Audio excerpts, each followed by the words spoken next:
Final call na gago. Kefolik mga habibi, tamam.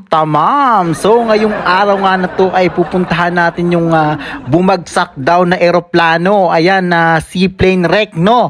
So actually first time kong sasakay ng ng eroplano na which is domestic, at talaga namang kabang-kaba ako dahil nga napansin ko na ang liit pala talaga ng eroplano kapag domestic ang sasakyan mo. At eto nga, at muntik pa kaming malate sa aming biyahe. Grabe talaga to, promise. So puntahan natin. Makita natin yung seaplane na wreck, okay? Nung kapanahon na ng World War II, ayan. Bumagsak daw. Ang ingay mo, Marlon. Doon daw siya bumagsak, tapos hinatak, hinila, nilipat doon. Okay? Para mas maganda ang pwesto niya. Tamam? O later na lang, nagbabangka siya. Napakaswerte natin ngayon for today's video dahil hindi siya wavy, hindi ganon, hindi maalon. May hugot si kuya. Buti pa si Christine, hinahabol ni Leon. Kahit nagbekang-bekang at kahit maid wife lang.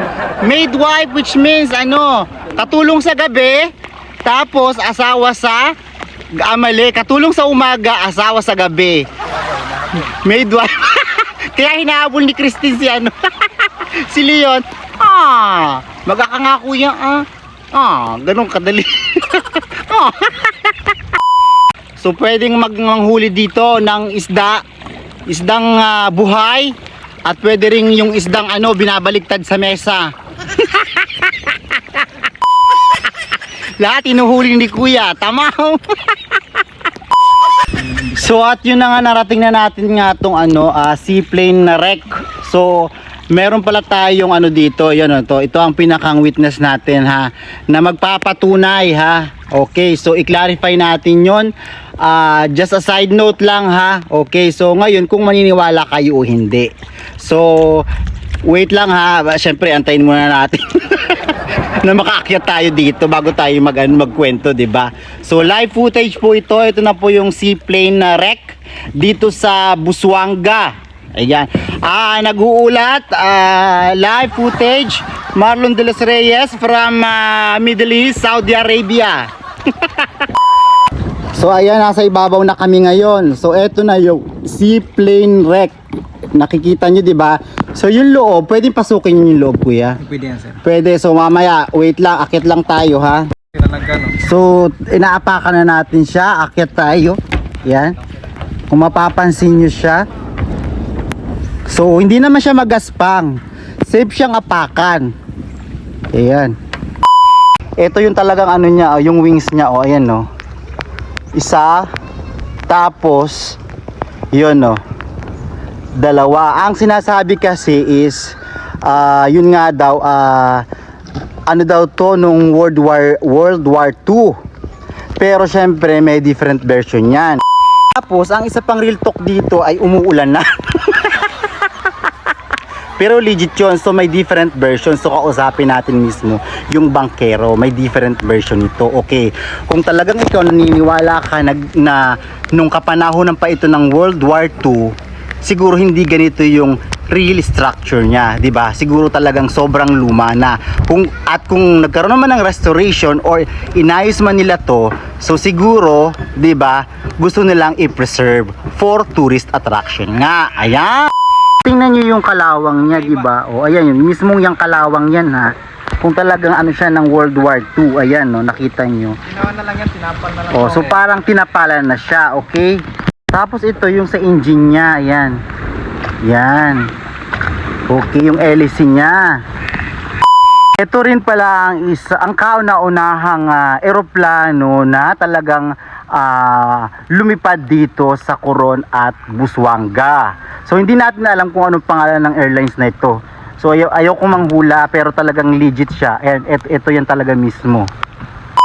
So tapos, ang nangyari pala dito, hindi bumagsak.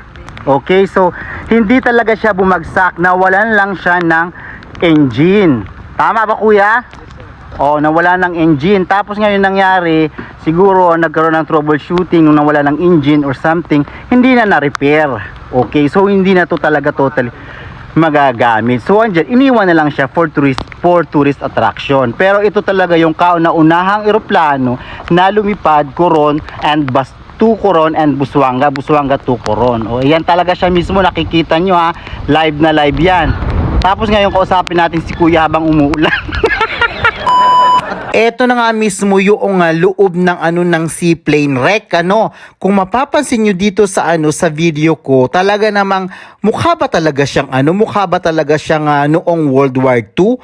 Parang hindi naman, 'di ba? Kasi kung mapapansin niyo, ayan yung mga piyesa-piyesang niya, para talaga siyang mukha pa talaga siyang bago, promise. At napansin ko rin dito, habang tinititigan ko talaga itong wall na to, itong area na to, ay halos wala talaga silang ginalaw or ginawang maintenance or any touch up dito sa loob. Bukod doon sa naglagay sila talaga ng power source o yung mga wires ba or cable. Nga gagawin nga nilang restaurant ito mismong loob ng ng eroplano. Tapos alam nyo ba mga habibi, kung talagang natuloy ito at naging restaurant itong mismong loob ng eroplano, wow, mukha ka talagang doon marites na marites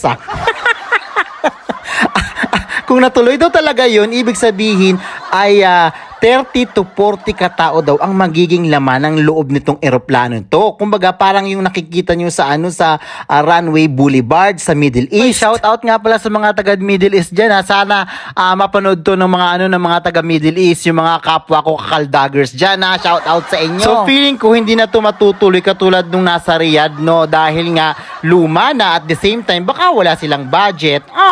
So ito, kausapin natin si Kuya. Ayan. Kasi ang iniisip namin nung una talaga is bumagsak siya. Kung titingnan mo yung the whole structure niya talaga is para talaga siyang bumagsak.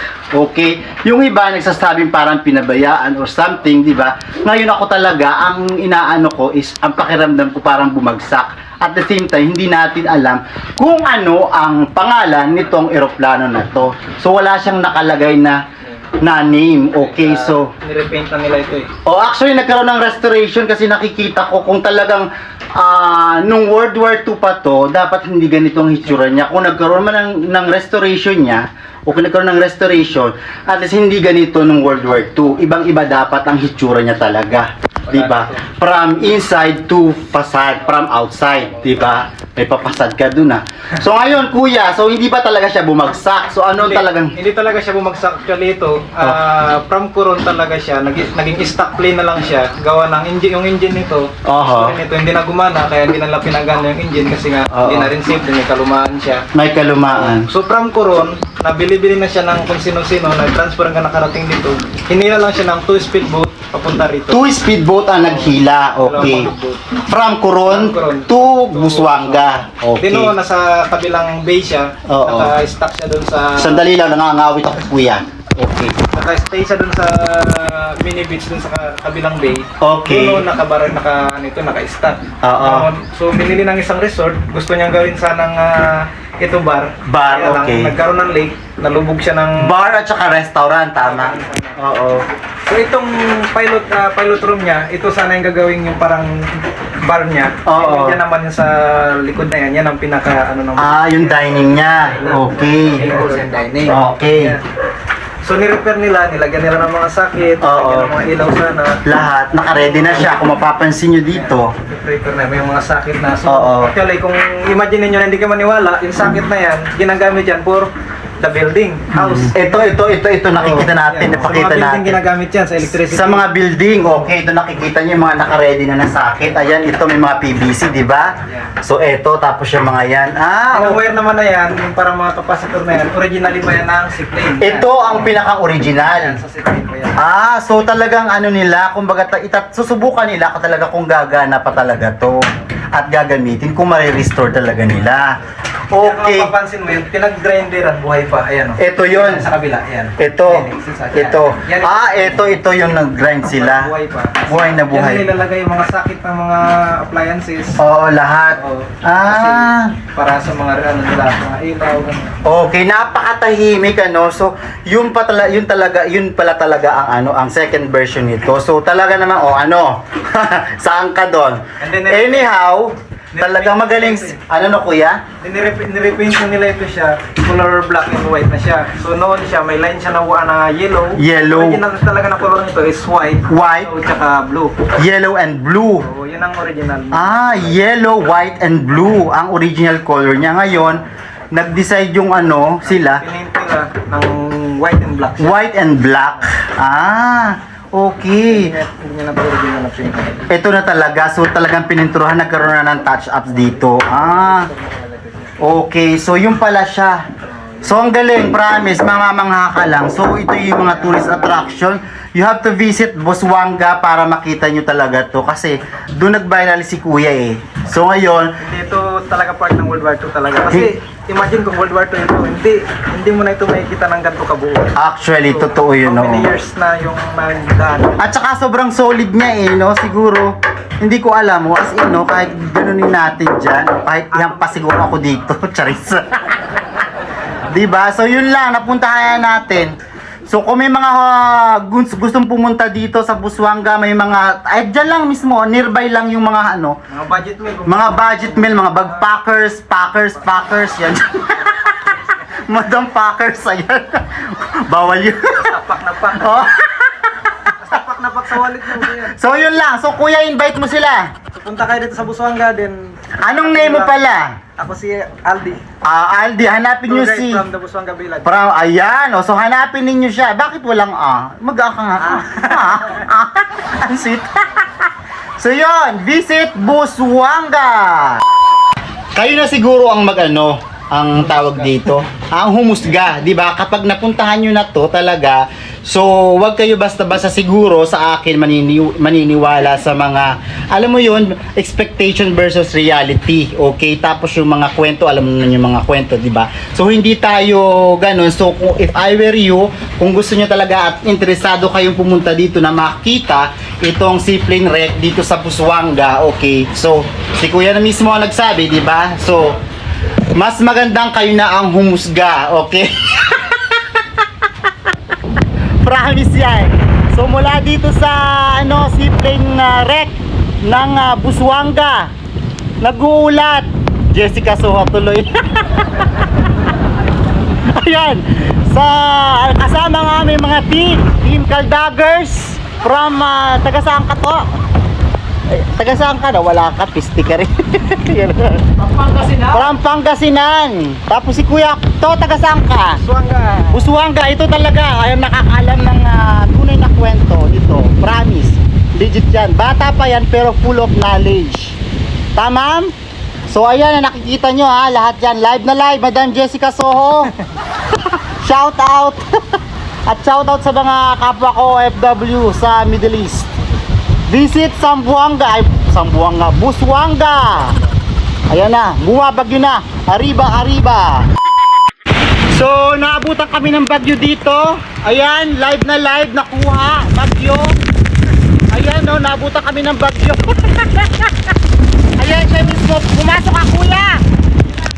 Medyo malakas, hindi yata tayo makakauwi. Stranded dito. Bagyo, live na live po yan, Madam Jessica Soho.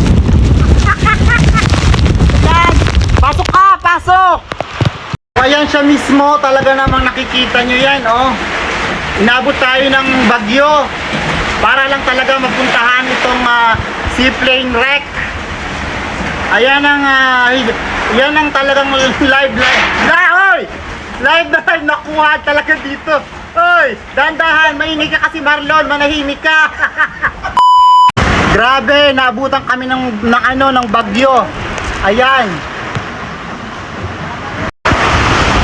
Live na live po ito, bagyo mismo. Nandito tayo sa ilalim ng eroplano. Nagalit yung panahon sa atin, kuya. Pumasok ka, nagalit ang panahon.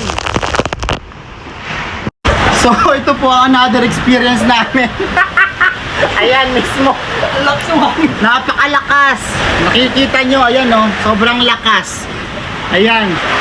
Sana malinaw, di ba? Hindi naman siguro. Kasi nababasa yung ating telepono eh.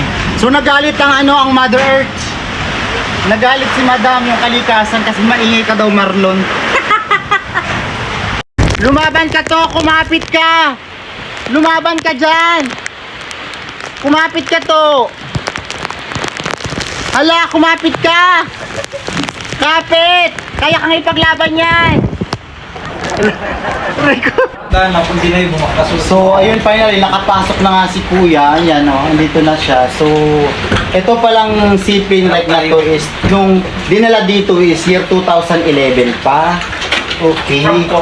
From Coron. So, dito may mga nag-i-stay, nag-overnight dito para nga, di ba, ma-feel nila yung ano yung talagang story ba talaga. And then, punan talaga ng ano, for vlogging purpose, yung mga gano'n. Kaya yung iba nag-i-stay yung mga vloggers dito. Pwede siguro matulog sa taas, maglagay ka ng tent. Dito sa loob, maganda, sobrang ano din, Actually, pwede rin dito. Magkabit ka lang ng duyan. Oo, kahit may duyang ka dito, Gano'n lang sila yung mga gawa ka lang, pahingahan, promise, ang sarap ng air. Dito. Grabe yun, di ba tatanggal Diba? yan? Tapos careful ka kasi ang inaanuhan lang namin, ito oh, yung Wala na mga... flooring. Ha? Wala na siyang flooring. Wala na siyang flooring totally. Ayan, nakita niyo wala na siyang flooring. So ito na lang siya, yung mga bars ba ang tawag dyan? Oh. Possible na may mga shard. Ayan, so baka maya may mga pating or isdang buhay. Pero wala namang mga namatay dito kuya, di ba? may na-stranded dito mga hanggang alas 5 ng hapon. Maghapon daw. So ngayon may flight tayo unfortunately. So tawag tayo ng backup. Ang galing! Promise! Promise! Ay, nakita nyo naman, di ba? Sinundo kami. Galing kami doon sa seaplane na wreck na yon. Ayan, live na live yan ha. Oh. So ayan, doon kami stranded, putang ina. Ayan, Dragon pa mo. I love Busuanga. Makita nyo ito. Lupit ng backup natin. Ayan, sige, travel pa. Grabe talaga yung pinagdaanan namin dito. Promise, para lang talaga makita namin at malaman yung buong istorya talaga ng seaplane na wreck na to dito sa Busuanga. Hindi ko talaga unexpected talaga yung situation, unpredictable pati yung weather. Hindi talaga namin nakalain na may stranded kami. Pero thank God talaga, as in, thank God talaga kami nung naando na talaga yung backup namin. At dahil nga safe and sound tayong nakabalik at nakaalis sa lugar na yun, ay mamimigay nga tayo ng hadiah from Saudi Arabia or G-Kuskus na tinatawag sa mga sharer and commenters ng video na ito. Kaya naman, good luck sa inyong lahat sa mga mapipili. Aww! So ayan na. Ayun na. Nakita nyo naman, di ba? O yan, sige. Tangina ka, mag-travel ka pa.